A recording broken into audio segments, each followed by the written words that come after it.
Hello, everyone's.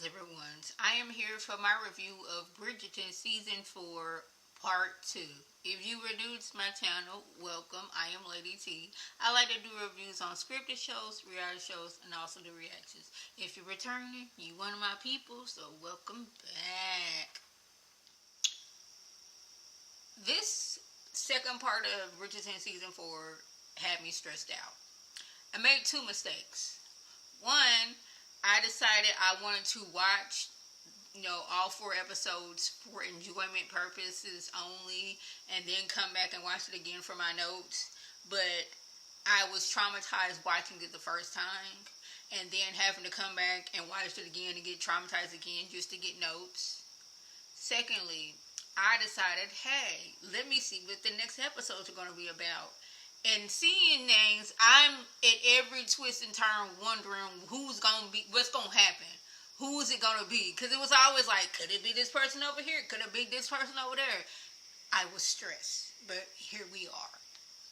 We have Violet Bridgerton, and she has let Lord Anderson spend the night. The whole night.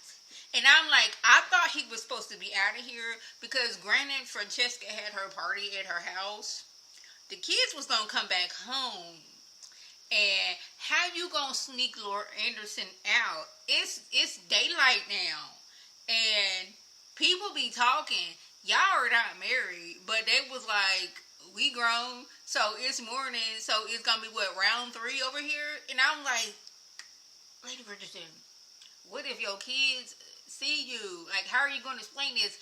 It's not the fact that it's that I didn't want her reputation to be ruined, because I don't know about y'all, but over here, like the Queen, the Bridgertons, that they my people.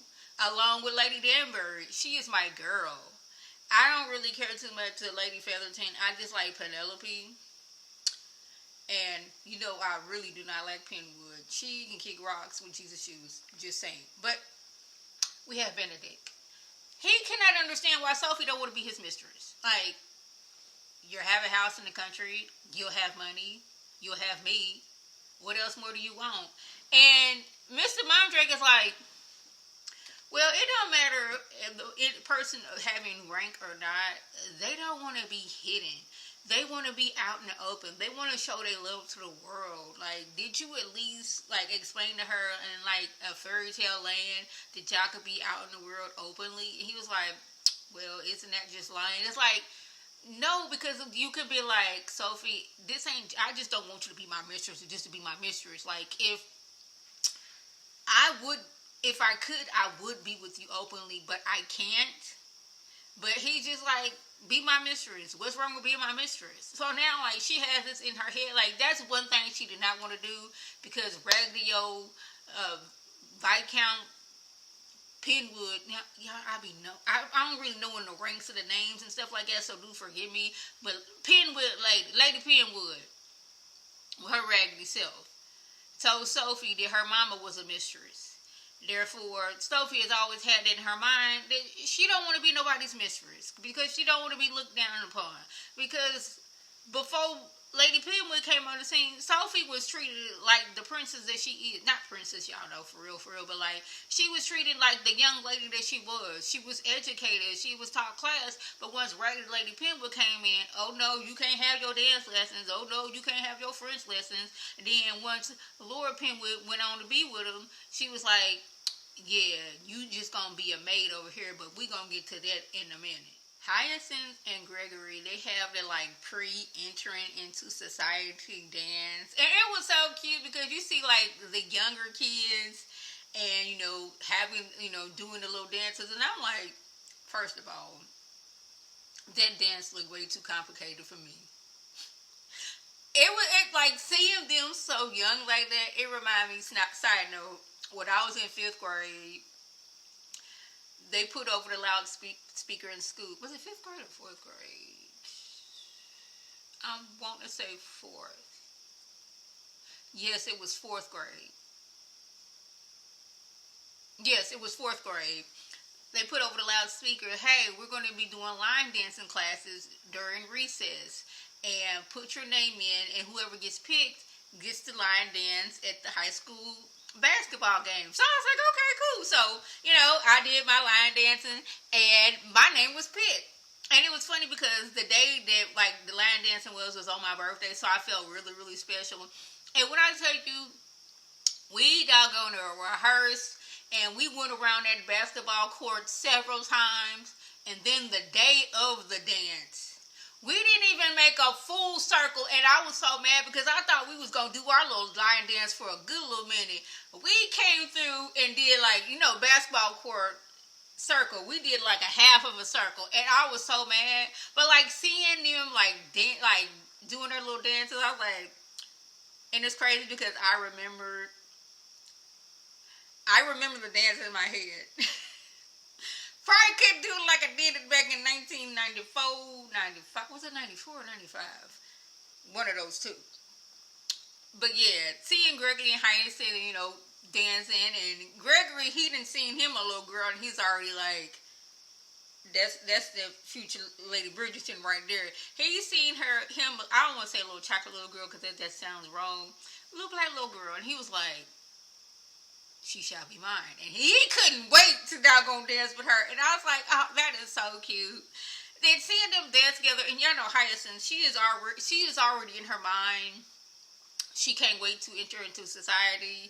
She cannot wait to get married so she can start hosting parties. And she know how to, put all this plating together and all these things. And it was just so cute seeing them two together. And I was like, oh, Gregory, he done got taller now. And I'm like, sir, like, you taller now. You got a little fuzz on your beard. You growing up. And it just reminded me of my nephews. Like, I live out of town from my nephew, so, like, they grown up now. The first time I seen my nephew with a little fuzz on his chin and some hair that was a mustache, I just looked at him, and it was like, you my baby, but you're not a baby. Like, what is going on here? Like, I was looking at Gertie like, you was small. But I know, granted, it's been like a few years, but like seeing them growing up and like being pre-entered into society, it was just throwing me for a loop. Penelope is dealing with people knowing that she is Lady Whistledown, and now it's out and open. When they have an issue, they come to her, because this lady, she was a mistress, and the dude she was a mistress for, he was walking, in the park with his wife. And, like, everybody sees her, and they looking like, oh, snap. But she kind of, like, didn't really help herself because she saw them and got all nervous.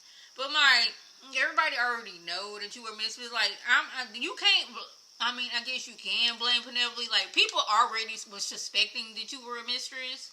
But Penelope was basically like, I was doing that so that he would be more careful. Y'all just out here being reckless with y'all Mr. and Mistresses situation. Like, y'all supposed to be quiet about this. Everybody ain't supposed to know that you were a mistress, but you was out here waving your mistress flag, and now you mad that everybody knows about it. Now you coming to me. So now Penelope, she wants to quit being Lady Whistledown. And the queen was like, no. Because the queen don't have any joy in her life. She thrives off the gossip. She want to know at, Lady Palm Tree Harold's ball, who was dressed the best. Who was able to snatch her husband. If Lord Pip-Pop, did his daughter, snag her a man. Because, he be gambling a lot, so he don't really have a nice enough dowry, even though his daughter like this dude over there. Dude want her to have a nice dowry because he into money too, and she like him, but like she ain't got enough. She want to know all the details. She want to know all the gossip, and she want to know all the drama. She just wants somebody to be there and gossip with her. And which already got Lady Danbury, her good gossip girl, wanting to go on vacation, which she ain't took a vacation in like 67 years. I don't think like she that old, but you know what I'm saying. Like, she been gone from her country since she was 3 years old, because she had to marry that old. We're not talking about the late Lord Danbury, but y'all know what he looked like. And if you don't remember, I'm going to tell you. He looked like this. Yeah, she had to deal with marrying a married man looking like this since she was a child. But anyways, the queen, she just wants the gossip, but Penelope's like, people know who I am right now, and like now it's kind of hard to get the information because everybody's on alert because I'm around. So the Penwoods, they show up at Bridgerton house. She been trying to get into that house since I don't know when, and Lady Bridgerton was like, okay, finally let this woman in so she can just leave me alone. Posey, the nice daughter, sees Sophie but doesn't rat her out, and I'm like, I like Posey. I've been liking Posey because Posey was the one that gave Sophie those shoe clips to help her get a little bit of money so she can leave because Posey know her mama raggedy. And she know that her mama's been raggedy to Sophie for no good reason. So she was like, Mum's the word. You my sister. I'm not going to say anything. But Penwood over talking about some guests. Sophie Beck. She was my maid and she stole my shoe clips. And Lady Bridgerton is like, oh, wow. Ooh, it's awful. She don't believe anything this lady says because this lady gives off I'm a liar and I'm a hater for like no reason at all. Like, have we ever seen this lady smile? She always just got this stone face about her because she's evil and she's raggedy. So, Lady Bridgerton goes up to Sophie and like, I seen, the Dowager Penwood was over here and she said she stole. She was like, I didn't steal. I worked for this, I worked for this raggedy lady for 7 years and she never paid me. Those shoe clips were given to me, and turned out them things was fake anyway. So, like, I stole something that was worthless. Sophie, she had already wanted to get a letter of recommendation, a letter of recommendation, so she can get a job elsewhere because it's getting too tense between her and Benedict. Benedict is doggone looking at her like he ready to just pounce on her, and she is liking him too, and it's getting more and more hard for them to be around each other.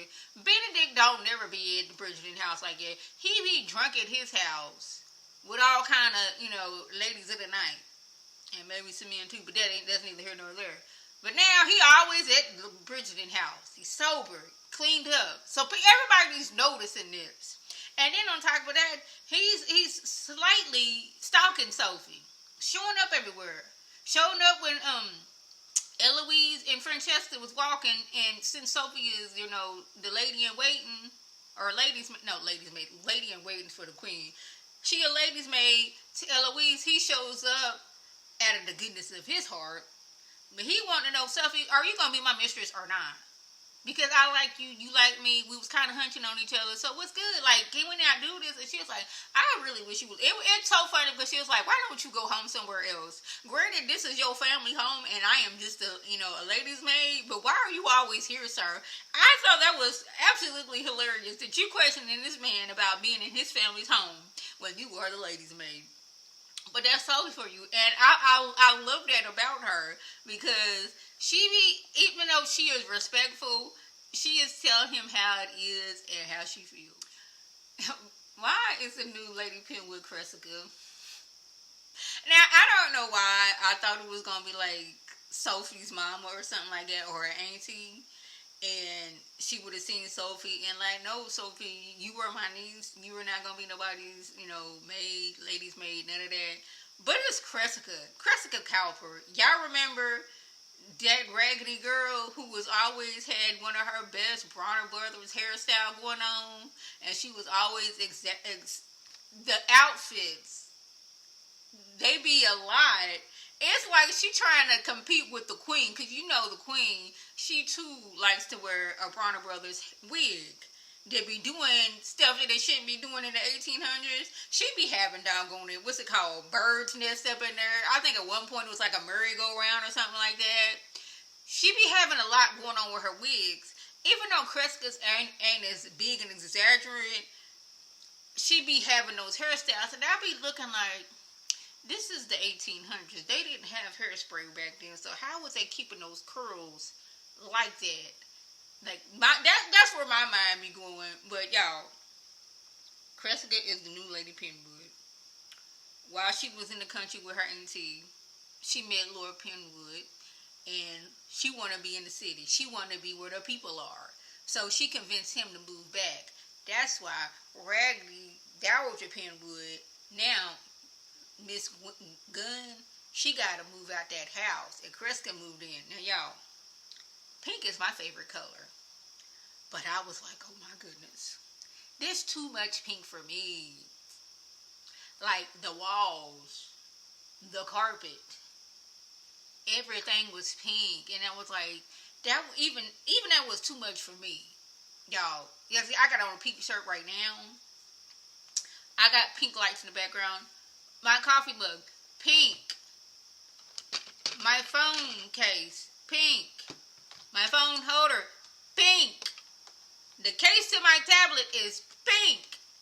But that was just too much for me, even. I'm like, Kreska, girl. But she wants to get back into society. She know that she had messed up last season when she lied and said that she was Lady Whistledown. And she has time to reflect on things. And she knows she was wrong. But now she wants to get back into society. So could you talk to the queen for me so I can have this party and she come to it? Please, Penelope. Penelope. Could you do that for me? I loved this silent conversation that Queen Charlotte and Lady Danbury was having. Because y'all know Lady Danbury, she just wants to go to her homeland. She has not been there since she was 3 when she was forced to marry him. And she just wants to go home. But the queen is like, you are my oldest friend. We like sisters. You are the person I gossip with. Brimsley don't know how to gossip.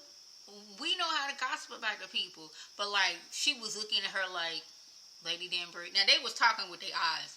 Lady Danbury, I'ma miss you. And I hope you have, a safe traveling. And just know, I'm not doing this to have you here to be mean. You were my person. And I don't want to lose you. And it was basically like, I was being selfish, but if you want to go back to your homeland for a little bit, you have my blessing. And I was loving it because Brimsley was looking like, what's going on here? She's like, they speaking with their eyes. Oh, okay. I was like, I appreciate that. And that made me happy seeing them have this like silent conversation with their eyes. Francesca and John's cousin, whose name escapes me, Francesca hadn't really been like getting along with the cousin, and it was given off that they liked each other, but they can't be together because it's the 1800s, and that's my husband's cousin. They have finally gotten along in this house, and I was like, okay, now that y'all are made up, what's gonna happen? Now John had already said that he had a headache. And I was like, okay, put a pin there. Because he said, he's stressed about what's going on in Parliament. I'm like, okay. But then at the same time, I'm like, this is the 1800s. And you could go to a piece of pollen could go up your nose and you just out. So when he said the second time he had a headache and he was going upstairs to lay down, and I was like, he gone. Now, I didn't know who was going to be, because at one point, Anthony showed up, and they was talking about a new heir, and I'm like, oh, snap, what does that mean? But it was just like, Lady Danbury was telling Benedict that, he was always the second son, so if, like, something happened to Anthony, he would be, the Viscount Bridgerton, but now that Anthony has had a son, like, Benedict doesn't have to deal with that anymore. So I'm like, is something gonna happen to Anthony? It was good to see Anthony and Kate and their little baby Edmund. I did appreciate that. But nope, it was John. He went upstairs to lay down because he had a headache. Francesca goes up there and she's talking to him and he's not answering and he's gone. And I'm like, I'm over here getting misty-eyed about this. And mind you, he's been on for like 2 seasons. But like the way he was so sweet with Francesca and they had loved each other because they was both awkward, and what even though I cannot diagnose people, seemed like they were both introverts. And now he gone. I'm over here about to cry. Now I am good about crying over TV shows. When I tell you till this day, episode on ER where Mark Green passes away while he's in Hawaii, when I tell you, when that man get to playing that song, Oh the Rainbow, with the ukulele, I am done for. That episode came on, and I think the year 2000 or the year 2001. I can't remember. Until this day, that episode come on, and that man on that ukulele singing Over the Rainbow. I'm out. There was some side note. There was another movie. This little boy, he had some kind of condition, and he was really, really smart. And he befriended this dude who wasn't so smart, but he was like tough and strong. And they became good friends. And he was telling the boy that, hey, I'm gonna be getting this, experimental, operation to where I'm gonna be healthy. And it's over in that building over there. And he was doing this for his friend because he didn't want his friend to be sad. And then he ended up dying. And the boy was like, no, he's going to have his surgeries in that building. And he went to that building. It was just like a laundry plant. When I tell you I boo-hoo for a good 5 minutes. ER again. When Mekhi Phifer's his character was dying, I am losing it crying. So I'm good for crying, but like I'm over here all sad. Now we didn't had his funeral. Francesca, she got to deal with one, not really liking people all around her. She liked the quietness. Now everybody's coming up to her. Oh, I am so sorry. I can't believe it. They took him out. Would you like some cookies? Do you want me to rub your arm? Like everybody crowding around her, and she want to be like, I wish y'all would leave me the heck alone. So Sophie's like, come here, girl, your hair messed up. Let me take you over here. Like, I know it is a lot. And John's cousin is basically like, they don't really do funerals. They do a homegoing celebration. They do a celebration of life. Where, like, we're not mourning the person. We're going to celebrate their life. We're going to talk about all the good things about the person. So after they had, the regular funeral, then they did a celebration of life, a homegoing ceremony for John. And I was like, that was, good to have. Like, think about the happy memories of John. Don't be thinking about, oh, the John's gone. Think about, like, the impact he had on your life. How he was when he was growing up. Like, think about those things. Lady Bridgerton had confronted Benedict about his relationship with Sophie because she thought this was just a fling. She just thought that Benedict just went to hunch on this girl. And she was like, no. And he was like, how dare you question me when you was over there hunting Lord Anderson in the same house as your kids and they was down the hall. She was looking like, oh, you knew about that? Yes, he knew about that. Even later on, Gregory was like, how's your friend Lord Anderson? Like, they know that you like that man. And they know that that man like you. I mean, they didn't know all the details because, Gregory, he's still young. But Benedict knew. Like, you questioning me about me and Sophie, but you was over here with Lord Anderson. And Lady Bridgerton, because this is Benedict we talking about, she thought Benedict, I just want her to be my mistress, when it was more of like, he loves her. And I was like, okay, that's cool. I appreciate that. Where we at? Okay, Benedict tells his mama that he loves her.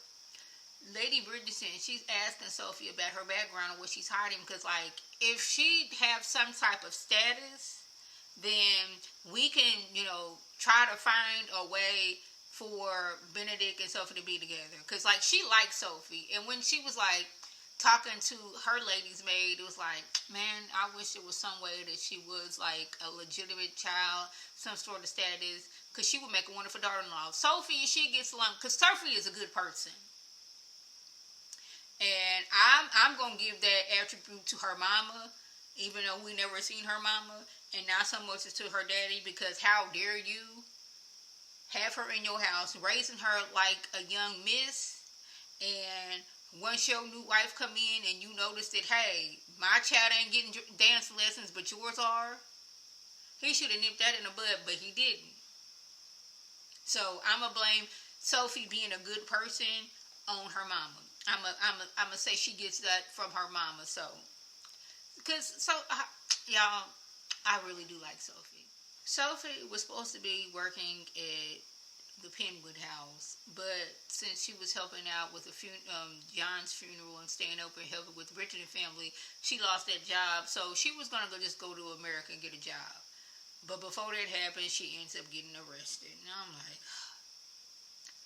now, Varney did play a hand in that, because Varney was trying to, save her job. Like, Penwood lady, she Varney is used to doing things the way that the Feather didn't have to, and she was doing that. But Raggedy Penwood Lady Penwood, she liked it done a certain way. So she was about to fire Varney, but Varney was like, well, I was trying to get information from that maid. So Sophie's been arrested. Varney realizes that Sophie is a good person because Posey was like, Sophie would never steal from us. Sophie was always good for us. And hearing that from Posey, and she was like, okay, she didn't put two and two together. Like, she may have misjudged Sophie. So she goes to the Penwood house and talks to Alfie like, hey, Sophie has been arrested. She's been charged with, stealing. We need to do something. So Varney goes over to the Bridgerton house, and when she goes into that kitchen, she's like, y'all got all this going on over here?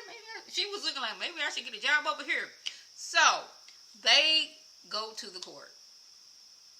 Benedict and Lady Bridgerton show up to defend Sophie. And Lady Penwood was looking like, now what the heck? Because Benedict comes in, and the judge is like, who are you? He's like, I am Benedict Bridgerton, son of the late Viscount Bridgerton, brother of the current Viscount Bridgerton. And, what is that? Yeah. And Violet was like, yes, and he is the brother of the Duke of Hastings, and he is my son. I am Dowager Viscountess Bridgerton, and his grandma is Lady Danbury, and we are in good contact with the Queen. I've been all up in the palace with the Queen. She even asked me for advice. She didn't say all that. She didn't add in the Lady Danbury is the grandma, and, we cool with the Queen. But she could have, because Lady Danbury is basically her mama, and y'all cannot tell me anywise. And she has been, giving Queen Charlotte, some advice when she was trying to get her kids married off. So, the Queen loved the Bridgerton family, and I'm just gonna add that in. And Raggedy Lady Penwood was looking like, well, dang, I didn't know all that. Like, I knew y'all was Bridgerton, but like, the Duke of Hastings is your son-in-law, his brother-in-law. And Lady Danbury is your mama, but not for real, but not. And y'all cool with the Queen? She was looking like, what the heck? Like, I knew y'all was somebody, but I didn't know y'all was that somebody. So, they was like, I believe Sophie, she been working in our house for over a month, and she has been nothing but respectful. And, we gonna help and get things squared and cleared. And Penwood, after the judge leaves, like, well, I'm going to go tell the Queen that, she was up there acting like she was high in society, and she going to do A, B, and C, and D. And I'm like, Penwood, what you don't know is that the Queen, she loves the Bridgerton family. What you don't know is the Queen's best good homegirl, Lady Danbury, she part of the Bridgerton family, and they part of the Danbury family. So, you think you doing something for real, but you not, because they cool with the Queen. We need to find Sophie's daddy's will. So, Eloise, help Sophie get into the Penwood house. Because since Cressida is the new, Lady Penwood, Eloise is going to take one for the team, have a conversation with Cressida so Sophie can look for her daddy's will. With the help of Alfie, which shout out to Alfie because Alfie been there for the beginning, helping her sneak into the ball, encouraging her to be in a relationship with Benedict, all the things. So she finds her father's will. And it was like, okay, what we're going to do is we're going to take Sophie to the ball, and we're going to have, let her meet the Queen. Now, let's get to the ball. I'm glad that Eloise know that Posey was not a bad person. And she was basically like, don't let your mama control your life, because I had a friend whose mama was controlling. So, going over there and dance with Lord Shuckabuck, because Lord Shuckabuck was liking her. And I was like, I appreciate that. Because she was like, I had nothing to do with Sophie getting in jail. That was all my mama. And as you can see, my mama is raggedy. And she only think about my sister. Just look at her. She has raggedy written all on her. Don't she? And I was happy that Penelope was there for Posey. And I'm like, maybe Posey and Eloise could be good friends. Now, Miss Mandrake, she wants to contribute something to society. she's taken Lady Danbury's steps, but like Lady Danbury and the Queen, they brought, black people, Asian people, Italian people, not but Italian people, they from different ethnic backgrounds into society to where everybody, we can mix and mingle. And she don't want to just be decorated and do all those things. She wants to contribute to society. So she's helping the Bridgertons. The Bridgertons, they down with the Mandrake family. Y'all cool. And it seems like a little bit that, Francesca likes, the Mandrake son, but that's neither here nor there. So she was like, Lady Penwood, the queen wants to see you. So Penwood gets to, the room, and she is confronted. The queen is not there. She is confronting because Sophie found out that in her father's will that Lady Penwood, regular Lady Penwood, would get a stipend for each year that Sophie was there. So she was getting paid for those 7 years that Sophie was in the house. Then on top of that, the late Lord Penwood had a diary set up for Sophie, Posey, and Rosamond for £18,000. But Penwood wanted to take Sophie's diary and give it to Rosamond. And Rosamond was like, hold up, that's not right. And Posey was like, my diary is $18,000. What's yours? And she was like, did you really think I didn't have the skills to get a good man? So you was going to take Sophie's diary and give it to me? But Penwood, she is mad. I never understood why. Because you came into this marriage with 2 kids, but you was mad that Lord Penwood had a daughter. It's like, my girls needed a father. I needed a husband. She's mad that her husband loved his child. What and all the... I'm like, so that's why you mad? Because 1, he had a child. And 2, that he loved his child. But she was like, my daddy loved Posey and Rosamond, and he loved you too. So why was you tripping all these years? It's not like he was treating y'all like scum and I was being over here treated good. He was treating us all equally. It was your raggedy tail. She didn't say that. I'm paraphrasing and adding my 2 cents in. It was your raggediness that was being mean to me. And then once my daddy left and died, you not only lied and said my daddy didn't leave me any money, you was getting paid for me being in this house. And that makes you a thief and you gonna go to jail. And I'm like, yes, I am so here for it. Send her to jail. Send her to jail. Meanwhile, Miss Mandrake goes over to the queen and was like, yeah, that maid that Benedict was with, they here. So she was like, what? Gossip? Let me go on over there. So she ran over there and, Lady Bridgerton, they didn't already cook the books like, so what's going to happen is Sophie not going to jail. You going to drop the charges. She going to be a distant relative of, the late Lord Penwood. And you going to shut your mouth. Are we cool? So the queen gets in there and is like, oh, so who are you? She's like, oh, yes, I am. I can definitely say that I am born and bred and educated as a lady of the Penwood house. My name is Sophie Gunn. And the queen looking like, okay. And her laugh was kind of creeping me out because it's like she knew that they was lying, but that she here for, kind of sort of the lie because she get down with the Bridgerton family. So I was really happy. And Lady Mandrake was like, Sophie, she must be that girl if 1, she could snag Benedict, and 2, she had doggone it, and the Dowager Penwood, the Dowager Lady Penwood had her so scared because she was that girl that she was trying to get her arrested. So she must be that girl. And I'm like, she is. She definitely is. But then I was sad because Lady Bridgerton and Lord Aronson not getting married because she decided she wanted to live her life. She has been a wife and she has been a mama, and she ready to be. It sounded like she wanted to be out here in these streets. Like, she basically wants Lord Anderson to be friends with benefits while she, discovers herself. And I was like, does that mean that you want to be out here dipping it and doing with other people? I was confused about that, wasn't really sure. But in the end, Sophie and Benedict ended up getting married. And I was happy about that because now, she's not looked at as a maid. And this goes to show you when you are nice to people, they will rally around you because Varney had never met Sophie, so she had no reason to stand up for her and It was just the fact that Posey was like, Sophie was always good to us. She's never been mean to us. So Varney was like, okay. So I misjudged her. I need to set things right. And I do appreciate that for Varney. And it's good that Varney went back over there to Lady Featherton. So they can continue in the shenanigans and that was the gist. If I left anything out, by all means leave a comment below. If you are new to my channel, welcome. Feel free to subscribe. It is free all day, every day, free 99.